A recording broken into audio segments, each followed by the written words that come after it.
So when Rava sends Abaye to go to send his Mishlach Manos over to Mori Barmar, so Abaye, when he leaves Rava's house, the house of his Rebbe, he says, I'm full, I ate enough. And then the Gemara says that Abaye says, oh my gosh, I didn't even realize, because when I got to Mori Barmar's house, even though I thought I was full, so he goes over to his house and he eats another 60 portions, and he even eats the last, he wants to chew on the plate of the last of the 60 portions. He didn't realize how hungry he was. And he even says two wild statements. He says, poor people don't even know how hungry they are. And also, there's always room for dessert. This is a very strange Gemara. What does it have anything to do with Purim? What does it have anything to do with anything? Explains the Chassam Sofer. A beautiful idea. What is this number 60? When the numbers come up in Gemara, we have to be sensitive. What is this number 60? The number 60 is a reference to the numbers of Mesechtas and Shas. Oh, God. And when Rabbah hosted Abaye said, my Rebbe has taught me everything. I know it all. Savannah, I am satisfied. I have all of Torah. I have the Mesechtas. He shows up at Mori Barmar. And all of a sudden, he is blown away. Mori Barmar serves him 60 portions on 60 different plates. He shows him from each Masechta in Shas the things that he doesn't know. And Abaye says, I thought I was full, but little did I know.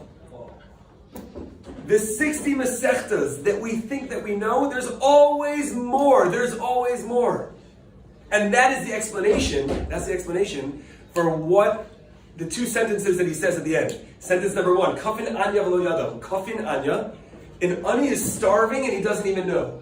When a person thinks they know everything, they don't even know how hungry they are. They don't even know that they're starving. We need to be hungry and we need to know to be hungry so that we can really gain from our Rebbeim, so we can really learn. It's important to know how hungry you are. You need to know it. Otherwise, you're just a poor person who doesn't even know that he's hungry. So many people out there in the world don't even know how hungry they are. They think they know everything. They think they know all that they need to know. We know nothing, and we need to know that we know nothing.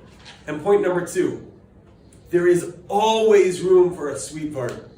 You think, I'm not going to share this Torah. They already heard Torah. If you have a sweet part to share, there is always space to hear a sweet part Torah. There's always space for it. The Chassam Sofer goes even further and explains, and this, by the way, was delivered Parshas Tetzaveh 150 years ago. The Chassam Sofer goes on and explains, even beyond that Kafin Anya v'lo yada. He says, the reason why the last plate was called Sli Keder, why was it called this pot roast, was because what was the last thing that he left him off with? What was the last of the Mesechtas that he started teaching to him? Meseches Pesachim. And why Meseches Pesachim? Sli Keder, the halacha about can you serve something Sli, can you serve it roasted or not, in terms of the Korban Pesach, etc., is because what is Purim? When is Purim? Purim is 30 days before Pesach, and there's a halacha that a person has to start preparing the halachos of Pesach 30 days before. So he started preparing. The day of Purim was the time where he sent it to him. And that was the time where he specifically learned the halachos of Pesach. He began learning the halachos of Pesach. Because we go mechayel lechayel, we go from strength to strength. We go from Purim right on to the next level, Mir Hashem, to Pesach. I want to wish you a beautiful Shabbos and a wonderful, juicy Purim. Oh my God.